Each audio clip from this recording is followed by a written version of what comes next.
आज के इस वीडियो में हम इल्तुतमिश के उत्तराधिकारियों की चर्चा करेंगे। 1236 में इल्तुतमिश की मृत्यु के बाद 1265 में बलबन के राज्यारोहण तक दिल्ली सल्तनत का इतिहास जो है वह राजनीतिक अस्थिरता का इतिहास है, क्योंकि इस काल में इल्तुतमिश के वंशजों और उसके द्वारा बनाए गए तुर्कान चहलगानी या दल चालीसा के सरदारों के बीच राजनीतिक प्रभुत्व के लिए निरंतर संघर्ष होता रहा। दल चालीसा के जो सदस्य थे वो इल्तुतमिश के काल में ही राजनीतिक दृष्टिकोण से बहुत शक्तिशाली हो चुके थे और वे इस शक्ति को बनाए रखना चाहते थे। इल्तुतमिश के वंशजों को केवल नाम मात्र का सुल्तान बनाए रखना चाहते थे और उन्हें इसका अवसर भी मिल गया, क्योंकि इल्तुतमिश की मृत्यु के बाद उत्तराधिकार की समस्या उत्पन्न हुई। इल्तुतमिश ने अपने बड़े बेटे नसीरुद्दीन महमूद को अपना उत्तराधिकारी घोषित किया था, किंतु उसकी मृत्यु इल्तुतमिश के जीवन काल में ही हो गई। अंततः इल्तुतमिश ने अपनी बेटी रज़िया को अपना उत्तराधिकारी घोषित किया और चांदी के टके पर उसका नाम भी अंकित करवाया।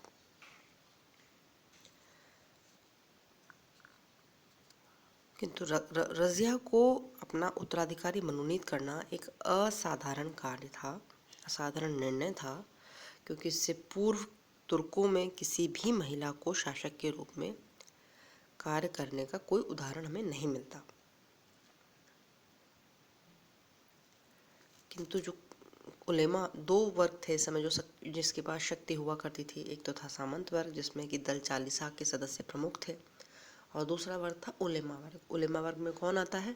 उलेमा वर्ग में आते हैं धर्म प्रमुख, धार्मिक नेता, ठीक है, जो कि शरीयत के या धार्मिक कानून के जानकार होते हैं और तुर्कों का शासन धार्मिक कानून के अनुरूप चले, इस बात के लिए फिक्रमंद होते हैं।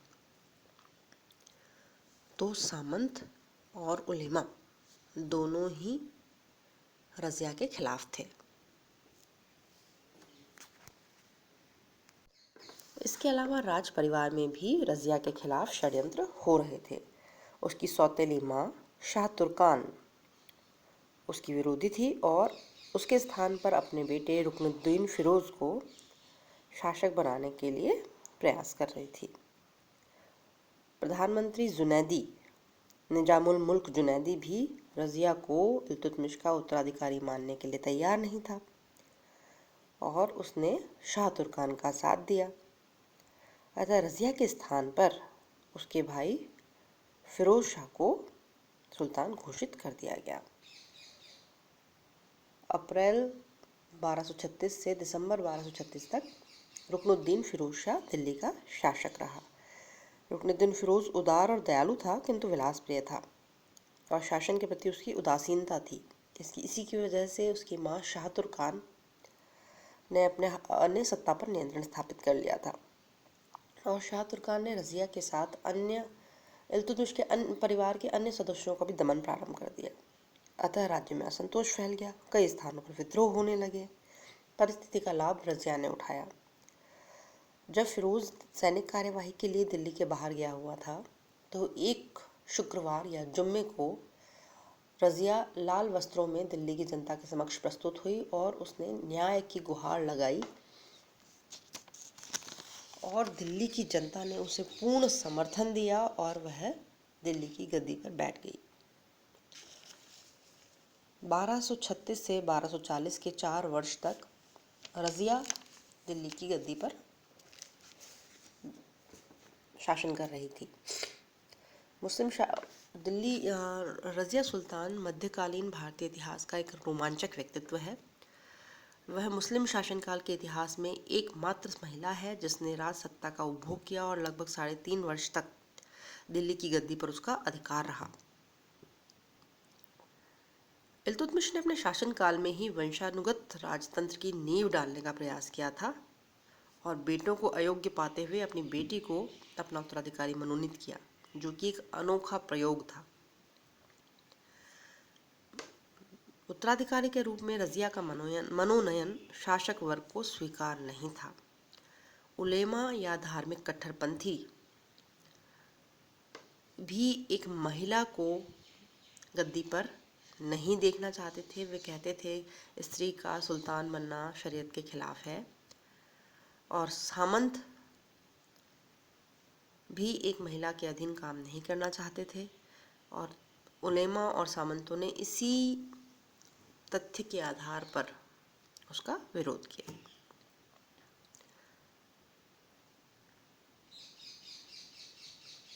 परिणामतः अपने छोटे से पूरे शासनकाल में रजिया को विभिन्न षड्यंत्रों का सामना करना पड़ा।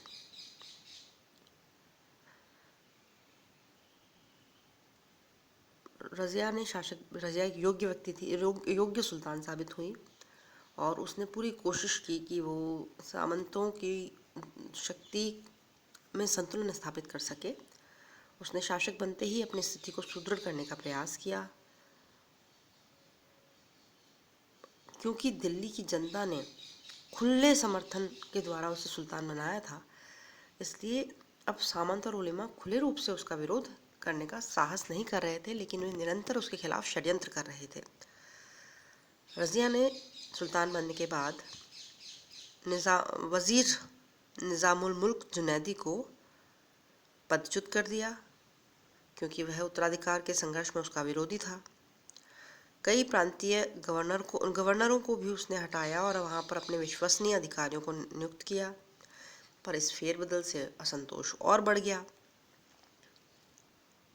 ये सामंतों को लगने लगा कि अगर वे चुप बैठे तो उनका अस्तित्व मिट जाएगा, अतः वे रजिया के खिलाफ गंभीर षड्यंत्रों में लग गए। दूसरी ओर उलेमा वर्ग भी विरोधी था। उनका आरोप था कि रजिया ने पर्दा प्रथा का परित्याग कर दिया है, जो कि अनैतिक है और शरीयत के खिलाफ है, क्योंकि रजिया पर्दा हटाकर पुरुषों की भांति कोट और टोपी, कुबा और कुल्हा पहनकर दरबार में आती थीं। सामंतों के बढ़ते विरोध को देखते हुए रजिया ने एक योजनाबद्ध तरीके से काम प्रारंभ किया। उसने तुर्क सामंतों की शक्ति को तोड़ने के लिए गैर तुर्क सामंतों को प्रोत्साहन और पदोन्नति देना शुरू किया। एक हबशी मलिक याकूत को रजिया ने पदोन्नति दी। उसे आमीर-ए-आखुर यानी कि अश्वशाला के प्रमुख का पद दिया, जो कि एक महत्वपूर्ण पद था। तुर्की सामंत स्वयं को जातीय रूप से श्रेष्ठ समझते थे, अतः गैर तुर्की सामंतों की पदोन्नति से उनमें असंतोष और बढ़ने लगा।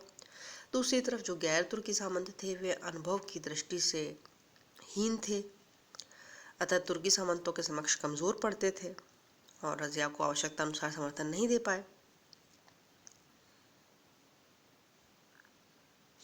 अब रजिया के विरोधियों ने,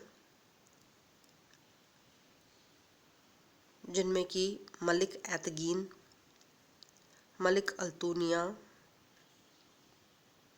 आदि प्रमुख थे, रजिया को सत्ता से हटाने के लिए षड्यंत्र रचा और एक सोची समझी योजना के अनुसार अल्तूनिया ने अपने प्रांत तबर हिंद यानी कि भटिंडा में विद्रोह कर दिया।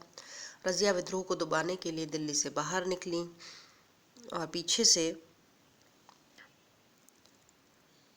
मलिक याकूत की हत्या कर दी गई और रजिया के सौतेले भाई मुइजुद्दीन बहराम को दिल्ली का सुल्तान घोषित कर दिया गया। राजधानी से संपर्क टूट जाने के कारण रजिया की स्थिति कमजोर हो गई। अल्तूनिया ने रजिया को अपने यहाँ बंदी बना लिया। राजधानी में मलिक एतगीन नायबे ममालकत के पद पर बैठ गया। नायबे ममालकत का पद था संरक्षक का पद, जो कि राजा का संरक्षक था, सुल्तान का संरक्षक था। मुइजुद्दीन बहराम के संरक्षक यानी कि नायब ममालकत के पद पर एतगीन बैठ गया और वह अत्यंत शक्तिशाली हो गया, क्योंकि बहराम तो नाम मात्र का सुल्तान था। तबर हिंद में अल्तुनिया को इस बात से आपत्ति थी, क्योंकि एदगिन सर्वोच्च शक्तिशाली बन गया था। रज़िया ने अल्तुनिया के असंतोष को भांपकर उसके साथ संपर्क बढ़ाया और अंततः उसके साथ विवाह कर लिया। रज़िया और अल्तुनिया की संयुक्त सेनाओं ने एदगिन पर चढ़ाई की, लेकिन वे पराजित हुए और पुनः भटिंडा लौटते समय डाकुओं द्वारा किसी स्थान पर उनको मार दिया गया। इस प्रकार 4 वर्षों से भी कम समय में रज़िया की सत्ता का अंत हो गया।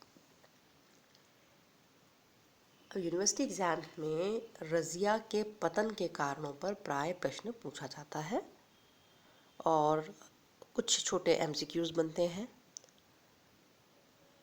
जैसे कि मलिक याकूत कौन था,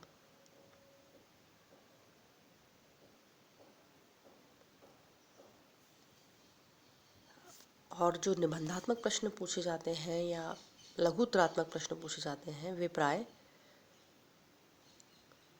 रज़िया के पतन के कारणों पर ही पूछे जाते हैं और कई बार